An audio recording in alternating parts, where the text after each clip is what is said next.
Viewers, இது Skoda Rapid. இந்த வண்டியில் கஸ்டமருடைய கம்ப்ளைண்ட் கேட்டால் சார் ஏசி சின்ன சுத்தமாக வரல அப்படின்னு சொல்லியிருந்தாரு.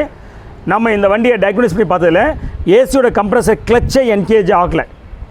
ஏன் ஏசி கம்ப்ரஸர் கிளச் என்கேஜ் ஆகலைன்னு ஃபர்தராக டயக்னோஸ் பண்ணி பார்க்குறச்ச ஏசியோட ரெஃப்ரிஜரேஷன் கேஸ் சுத்தமாக ப்ரெஷராக இல்லை.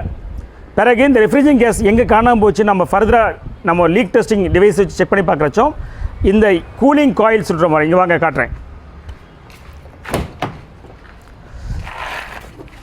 இதுதான் கூலிங் காயில். இந்த கூலிங் காயில் தான் லீக் ஆகிடுச்சு. சரிங்களா?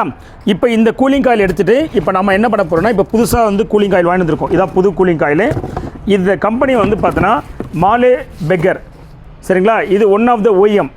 ஸோ இதை தான் நம்ம ஃபிட் பண்ண போகிறோம். இதில் என்ன விஷயம்னா, இதில் பார்ட் வந்து பார்த்தீங்கன்னா சிம்பிளாக நம்ம ரீப்ளேஸ் பண்ணுறது ஈஸி. ஆனால் ரீப்ளேஸ் பண்ணுறதுக்காக நம்ம வந்து பார்த்தீங்கன்னா டேஷ்போர்டை கழட்டி திரும்ப டேஷ்போர்டை ஃபிக்ஸ் பண்ணுறோம் பார்த்தியா, அதுதான் வெரி வெரி வெரி வெரி எக்ஸ்பென்சிவான டாஸ்க்கு. இந்த ஒர்க்கு இந்த பார்ட் காஸ்ட்டை விட இந்த ஒர்க்கோட காஸ்ட்டு ரொம்ப அதிகம். எதனால் அப்படின்னு சொல்கிற காட்டுறேன் பாருங்கள். இங்கே பாருங்கள், கம்ப்ளீட் டேஷ்போர்டை பிரிச்சாச்சு. பார்த்தீங்களா உங்களுக்கு எந்த அளவுக்கு டேஷ்போர்டு பிரிச்சுக்கும் பாருங்கள். இந்த பிரித்த டேஷ்போர்டு அத்தனையும் இப்போ நம்ம வச்சு எல்லாத்தையும் க்ளீன் பண்ணிகிட்ருக்கோம். இங்கே பாருங்கள், இது எல்லாத்தையும் க்ளீன் பண்ணோம் கம்ப்ளீட்டாக. ஸோ இதெல்லாம் க்ளீன் பண்ணோம். அதுக்கு போக இங்கேயுமே க்ளீன் பண்ணோம். இங்கே பாருங்கள், இங்கேயுமே எல்லாத்தையும் நம்ம க்ளீன் பண்ணோம்.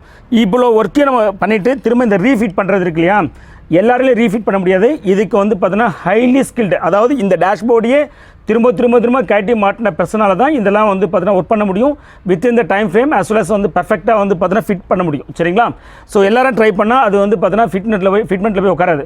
ஸோ இதனால தான் இதனுடைய காஸ்ட் வந்து கூடுதலாக இருக்கிறதுக்கான காரணம். சரியா? நம்ம சேனலை இன்னும் நீங்கள் சப்ஸ்கிரைப் பண்ணலாம். Please subscribe. தேங்க்யூ.